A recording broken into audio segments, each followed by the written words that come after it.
இன்றைக்கான வீடியோ பதிவு என்னென்னு பார்த்தா நம்ம பக்கோடா செய்ய போகிறோம். பக்கோடாவுக்கு நான் சின்ன வெங்காயம் எடுத்திருக்கேன். சின்ன வெங்காயத்தை நல்லா பொடி பொடியாக கட் பண்ணி எடுத்து வச்சுக்கலாம். கொஞ்சமாக அரிசி மாவு, கோதுமை மாவு போட்டு செய்ய போகிறேன். வாங்க எப்படி செய்யலான்னு பார்த்துடலாம். சின்ன வெங்காயத்தை நல்லா கட் பண்ணியாச்சு பாருங்கள். கட் பண்ணிவிட்டு இதில் அரிசி மாவு கொஞ்சம், கோதுமை மாவு கொஞ்சம் போட்டு தண்ணி கொஞ்சமாக லைட்டாக தெளித்து விட்டு பிசைஞ்சு வச்சுருக்கேன். எண்ணெய் காஞ்சதே எண்ணெயில் போட்டு நம்ம பொரித்து எடுத்துடலாம். எண்ணெய் நல்லா காஞ்சிகிட்ருக்கு. ரேஷன் எண்ணெய்ன்றதுனால புளி போட்டிருக்கேன். அந்த புளி நல்லா முட்டையாக வருது பாருங்கள். இந்த மாதிரி வந்ததுக்கப்புறம் அந்த புளி எடுத்துடலாம். எடுத்துகிட்டு நம்ம யூஸ் பண்ணோம்னா எந்த விதமான ப்ராப்ளமும் நமக்கு ஹெல்த் இஷ்யூவும் வராது. அதனால தான் அந்த புளியை போட்டு செய்கிறது. ஓகே, இப்போ நம்ம அந்த புளியை நம்ம எடுத்துடலாம். புளி எடுக்கிறோம். எடுத்தாச்சு.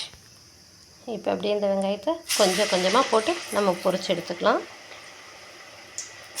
எப்படி வருதுன்னு பார்க்கலாம்.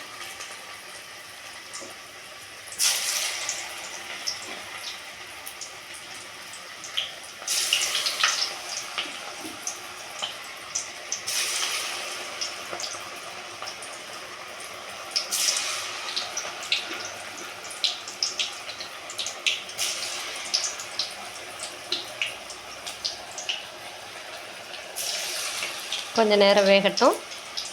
நல்லா வெந்துட்டுருக்கு.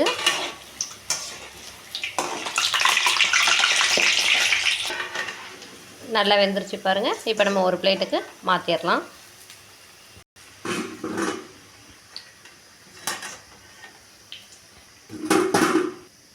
சுவையான வெங்காய பக்கோடா நமக்கு ரெடி ஆயிடுச்சு.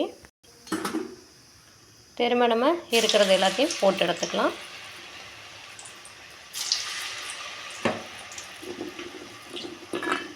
எல்லாத்தையும் போட்டாச்சு. கொஞ்சம் நேரம் வேகட்டும். வெந்ததையும் அதே மாதிரியே நம்ம இதை பிரட்டி போட்டு நல்லா வெந்ததையும் எடுத்துக்கலாம்.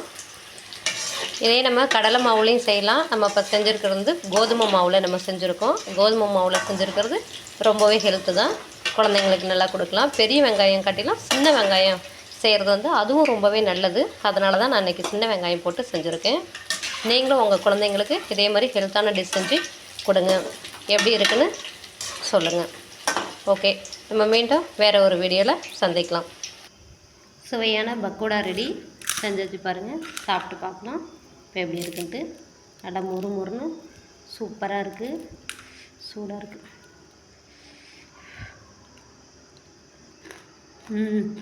சூப்பராக இருக்கும். நல்லா வெந்தும் இருக்குது. நல்லா சூப்பராக மொறு மொறுன்னு இருக்குது. நீங்களும் இதே மாதிரி உங்கள் வீட்டில் செஞ்சு சாப்பிட்டு பார்த்து எப்படி இருக்குன்னு சொல்லுங்கள். ஓகே, பாய்.